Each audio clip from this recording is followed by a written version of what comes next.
Бажаю здоров'я, шановні українці. Сьогодні був день дуже активної зовнішньополітичної роботи. Good health to you, fellow Ukrainians. Today was a day of extremely active foreign policy activity, almost a marathon of phone conversations.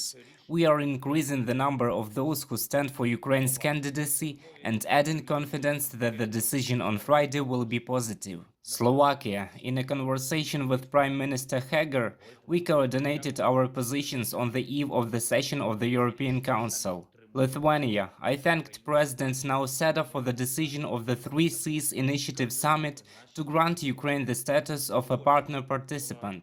We also coordinated our steps. Hungary. There was a very fruitful conversation with Prime Minister Viktor Orban.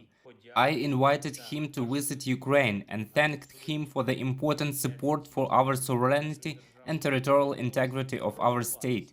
We agreed to develop cooperation in the energy sector. Portugal. We agreed with Prime Minister Antonio Costa to involve his country's experience in our rapprochement with the European Union. Next, Denmark. I expressed gratitude for supporting Ukraine, including with weapons. I also noted the speech of Mrs. Frederiksen in the Verkhovna Rada of Ukraine, which took place today. Spain. In a conversation with Prime Minister Sanchez, I noted that our cooperation would strengthen both Ukraine and the entire European Union.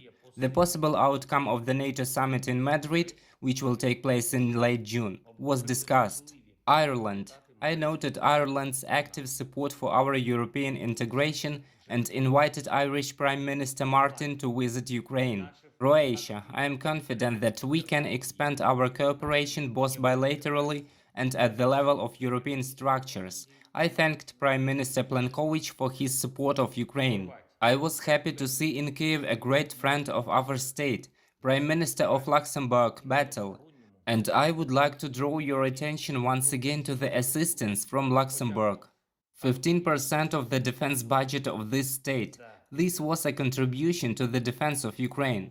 Both the greatness and the nobility of the state are immediately felt. Today, Mr. Bettel visited the cities of the Kiev region that had been liberated from the occupiers. I am grateful to him for his sincere understanding of our people and for Luxembourg's readiness to take part in the post-war reconstruction of Ukraine. My schedule for tomorrow is as busy as today. I will do my best to ensure that the historic decision of the European Union is adopted. This is important for us. By the way, today without delay I signed the law on ratification of the Istanbul Convention adopted yesterday. Protecting all people from violence and discrimination is our principle. In all negotiations, I always emphasize that the seventh package of the European Union sanctions is needed as soon as possible. Russia must feel a constant increase in pressure for the war and for its aggressive anti-European policy. Another Russian threat to Lithuania, another wave of energy pressure, another batch of lies from Russian officials about the food crisis are all arguments to agree on the seventh package of sanctions. The situation on the front line is without significant changes. With the help of tactical moves, the Ukrainian army is strengthening its defense in the Luhansk region, which is really the tallest area right now. The occupiers are also putting serious pressure on the Donetsk direction. In the Kharkiv region, there is brutal and cynical Russian artillery shelling. It will not give anything to the occupiers, but the Russian army is deaf of any rationality. It simply destroys, simply kills. In this way, it shows its command that it is not standing still. In the south, we defend our Mykolaiv region, our Zaporizhia, and gradually liberate the Kherson region.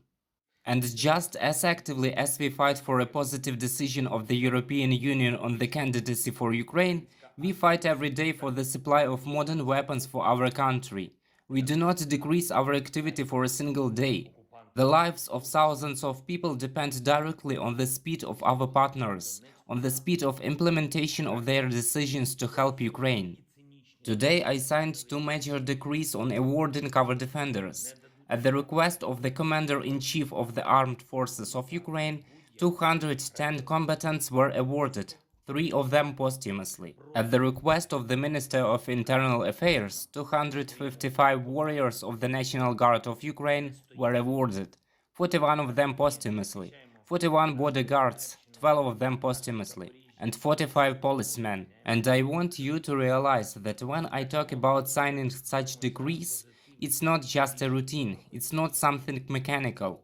It's only thanks to the mass courage and wisdom of our people on the battlefield that Ukraine lives and can really count on victory. Eternal glory to all who fight for our state. Eternal memory to all who gave lives for Ukraine. Glory to Ukraine.